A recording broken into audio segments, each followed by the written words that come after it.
Hello everybody, welcome back to my channel, Trading Secrets. This channel is for entertainment purposes only, and for those of you who do not know, my name is Ali. I have over 20 years experience teaching accounting, economics, business and law, and through this channel I'll be providing some stock analysis and also a short trading lesson at the end, so please stay tuned. Quick recap of the previous video. Previous video was a stock analysis of Atos Therapeutics. This is a stock that I'm very bullish about. Over the previous 2 to 3 trading days, there has been a little bit of a healthy pullback in this stock, and I think right now today there was an excellent opportunity to buy into this stock at a good price. So if you see on the screen, I managed to jump in, reinvest into this stock around about $6.21. This is a stock that I have invested in since December 2021, taking profit on a number of occasions, and right now you'll see on the screen already up around about 10%. So this is a stock that you need to put on your watch list and try and catch this anywhere around $6.50, $6.40 for a good long-term return. So please refer back to the previous video with regard to Atos.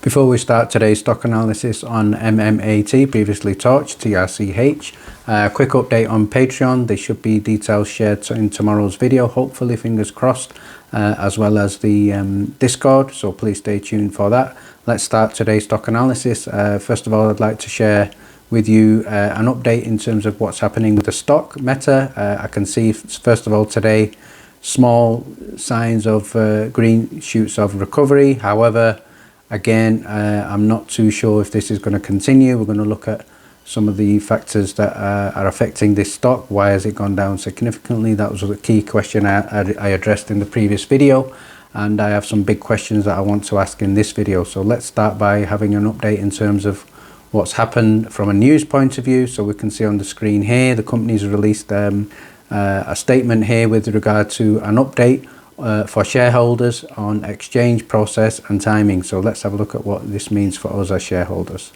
Okay, so this article was dated June the 29th. So in the second paragraph, the key thing I can pick up here in terms of what's important for us is company are confirming that allocation of shares, we're talking about the preference shares or preferred shares, dividends, should occur about Wednesday, June the 30th, which is today. So pending that, obviously it depends on the brokers in terms of when they will deposit them. So I expect those to be coming into our accounts fairly soon.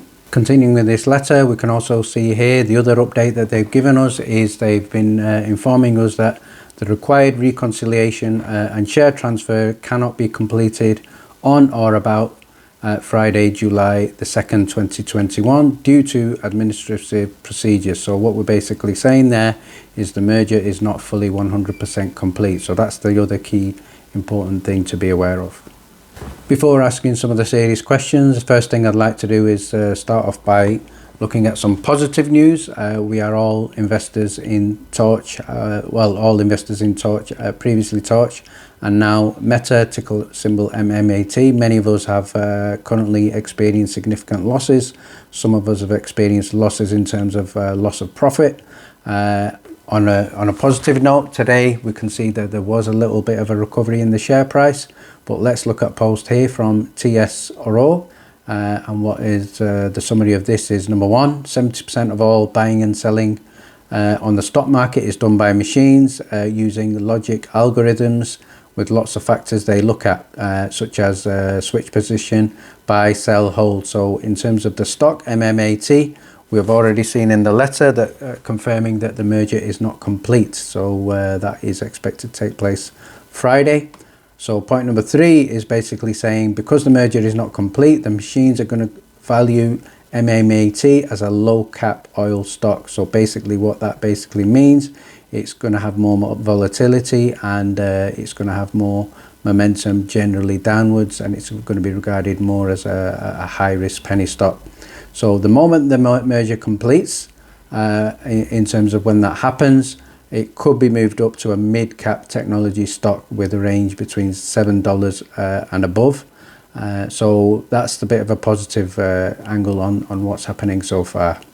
Next thing I'd like to share with you from a bullish point of view is a market opportunity driven by several mega trends. which are linked with META. So META is involved in 5G infrastructure, involved in vehicle electrification. They're also involved in other verticals such as medical, energy, aerospace, automotive markets. They're involved in rare earth and materials such as ITO, looking at tin oxide.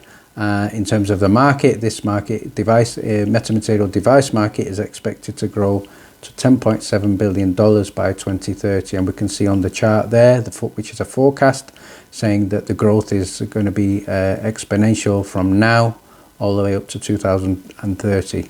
So that's a positive sign for a long-term point of view. The next thing I'd like to share with you is a letter given to shareholders from META. So if anybody has received this letter, I've just highlighted the important thing here. In one of the comments, I did read a comment from somebody who stated that META are not the only company involved in metamaterials on the NASDAQ. There are about 14 others. There was a comment after that where it said, well, name some of them, and there was no reply.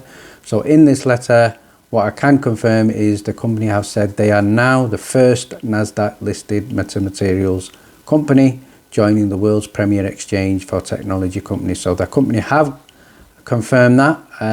At the bottom is just some of the things that we've looked at in the previous slide in terms of the catalyst. So if anybody can confirm any other metamaterial companies listed on the NASDAQ, I would love to see that in the comments below. What I would now like to do is get back to the reality. The reality is we are all still very bruised, we're all still very angry, and we are all still very concerned with regard to our investments, whether it's loss of profit or whether it's loss of investment. So from a reassurance point of view, this is a post from a large-scale retail investor, and he shared his loss. So his loss on the screen there, you'll be able to see he's lost in excess of $310,000. So it's a huge risk that he made. His count value is $245,513, and his loss is in excess of 55%. So we may have also lost significant amounts. However, we're not the only ones. There are thousands and thousands of people with losses, and I'm not sure I've seen a loss bigger than this individual here. So in the previous video, I did identify why everything went wrong, why we didn't get the squeeze, what happened, who do we blame, and so please refer back to the previous video for that. So what I'd like to do now is bring back the attention to George. So I do believe George has a lot to answer for. I'm certainly not happy with George. I think he's not played this very well. So let's have a look at a tweet from George here and what he stated. So George is trying to give us a little bit of reassurance here. He said we're going to hold a live webcam presentation on Tuesday, July the 6th. So put that in your diary for next week to discuss recent events and META's future. Now there are people on social media saying this could be the day where they announce a potential Tesla deal. As far as I'm personally concerned, I'm not going to read anything into George. He's lost credibility with me. So I'm not, everything he's posted so far, he's failed to deliver. So I'm certainly not going to have any expectations from that point of view, but I'm still holding the stock. So if there is good news, then hopefully we can benefit. So let's have a look at a response here from Lumi. Lumi has said, we've got to get the squeeze going, George. I believe in you and the company, but I've lost 10k between Torch and now and this. Let's torch the shorts. F them, they need to burn, not me or the regular investors I'm holding regardless, but trusting you in the meantime. So Lumi is trusting George. I'm not trusting George.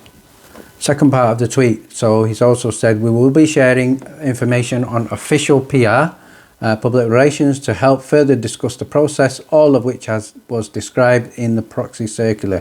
So I think what George is doing here is giving very cryptic messages. He's not giving us concrete information, and I think this is another example of that. He's kind of teasing the investors and potential investors into saying, look, there's going to be big PR on the 6th. Let's wait and see. So Lumi has responded again. We are holding for you, George, at insane losses. You better be right. I am not effing leaving. Jordan Belfort, I want financial freedom. So again, I think Lumi does reflect the anger that we as shareholders have. However, he's saying he has confidence in George, but I still don't have confidence in George. And I'm going to share with you the reason why I'm not confident with, I've lost confidence with George, and it's precisely because of this tweet here, which actually, you know, gave the indication that he pulled a mastermind stroke, the shorts were going to get burned, and there was going to be a squeeze, and obviously it was just complete opposite. It was played right into the hands of the shorts. Whether George knew this or George didn't, time will tell. So this is the initial tweet, so I'll just summarize the reply from Ryan Mchugh. So shout out to Ryan Mchugh. He said, first of all, I'm still holding, but I'm starting to get peed off with this guy, George. We're all sailing pretty well on track. We knew what kind of where this was all heading. Then he posted that tweet, and with that tweet he gave a very, very strong indication of a very strong short squeeze. That basically made Torch into a perceived meme stock, similar to other meme stocks. So we could have taken it on the chin, but instead of helping us, he's alleging that during the bloodbath he kept quiet, he backed off, and he didn't really get involved in terms of providing information or communication. So I certainly agree with this situation here from Ryan's point of view. So the final thing I'd like to finish off by is just basically announcing that all of us will soon, very, very soon, be receiving our dividend placeholder shares. So these will hopefully be arriving in your account shortly. In one of my previous videos, there was an individual who said he already received them, and he's claiming he received them on June the 24th. So certainly that is not the case. So basically these dividends are going to be received in terms of cash for us once the company sells their land, once the company sells the oil, once the company sell all their assets. So in the future I will follow up with a video in terms of looking at their assets, putting a perceived value on that, and again that will only be an estimate, but what the company have said is the dividend is going to be between $1 and $20. So it's going to be interesting to see what the future holds for us as investors. I think certainly nobody will be expecting anything less than $5. We certainly want well in excess of $5 for us to recover some of the losses. So thank you very much for joining. Please stay tuned.